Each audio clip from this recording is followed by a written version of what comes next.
I think he worked at Mueller Brass, which was right near our house. It was within walking distance. Made water fixtures before the war, and then in the war, the brass, they made this shell casing. And I think at the start, before he went into service, I think he worked there at Mueller Brass. One other thing that my dad did, he worked at Electric Autolite. His other brother, the one owned the grocery store, but the other brother was a factory manager of what was called Electric Autolite. The Electric Autolite Company. They made spark plugs and batteries for the original cars back in the 40s and 50s. And that was the other big plant in Port Huron. Drawn and insulated wire in Port Huron. Electric Autolite made the wiring harnesses and all of those things for cars. The other thing I remember, he used to box. He was a boxer when he went into service.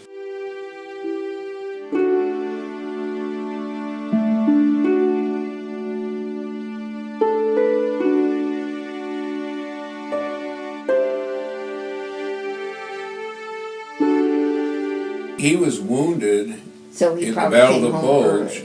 He was sent to an area that the railroads ran into Paris, and he was put in charge of some cargo going in on the rail to Paris, that when our army took over the railroad. See, I was born in 31, probably he came back in 45. He never came back and lived with us. I'm seeing him on the weekend, and when he'd come and pick me up when I was about 14 then. He had these wounds, but I think he had heart and alcohol problems. We never really saw him anymore.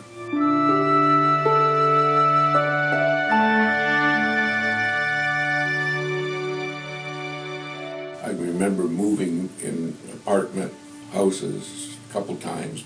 What we did for money, my mother had boarders. We lived just 3 blocks from this Mueller Brass, and so we had boarders that rented rooms upstairs. Back then, that was common for you to have take in boarders if you lived near the factory, because people would come in from the farm and work in the factory to get the war effort out. One of the boarders that stayed with us even after, when I went to Grayson, I think was still living upstairs, was named Gary Gilbert, and he was a magician. And I can remember sneaking up to his room when he'd be gone to work and trying to figure out. I always had a paper route. Probably I started having a paper route when I was 10. Uncle Elmer Davis was my mother's sister's husband, Florence Davis. Elmer Davis had a house moving business, and during the war he moved buildings for the government, and right after the war he moved the whole house out. When they started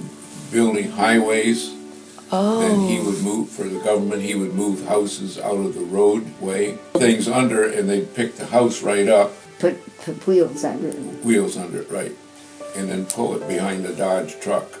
You could leave the china in them, Chelsea. He was so good that you didn't have to take your things out. When I was 14, he sort of took me under his wing and taught me how to drive, and I would drive trucks for him at 14 on house moving. He was able to get tires and oil and things like that because he was doing government contracts where you had to have coupons.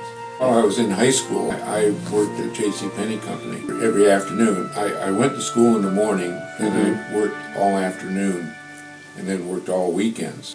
I worked in the storeroom, had to unpack the boxes that came in on the trucks, and they had one of these conveyor belts, and it would come down to the basement, and I would unpack those on Saturdays.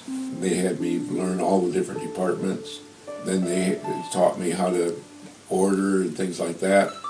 And I can remember ordering silk stockings for women, and I was supposed to order like 100 pair, but I made a mistake and got 100 dozen. And we had a run.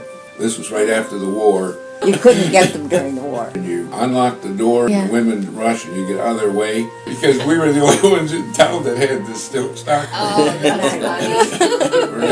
They wanted me to stay with the company. But you wanted to go to Grayson. I wanted to go to Grayson. I was at Grayson 49 to 51. Didn't you work at the post office too? That was in the summer in between Grayson. when I went in the service, I was with the post office that summer. I was picking up special delivery and certified and going around to the drugstores and picking that up with a vehicle. When my draft notice came out to draft me into the Army for the Korean War, when that draft notice came out that day before it was delivered, I went down and enlisted in the Air Force. I wanted to be up in the air rather than in the ground on Korea freezing. In the service 51 to 55. He was married in 53. 53. And then they moved to Tacoma, Washington.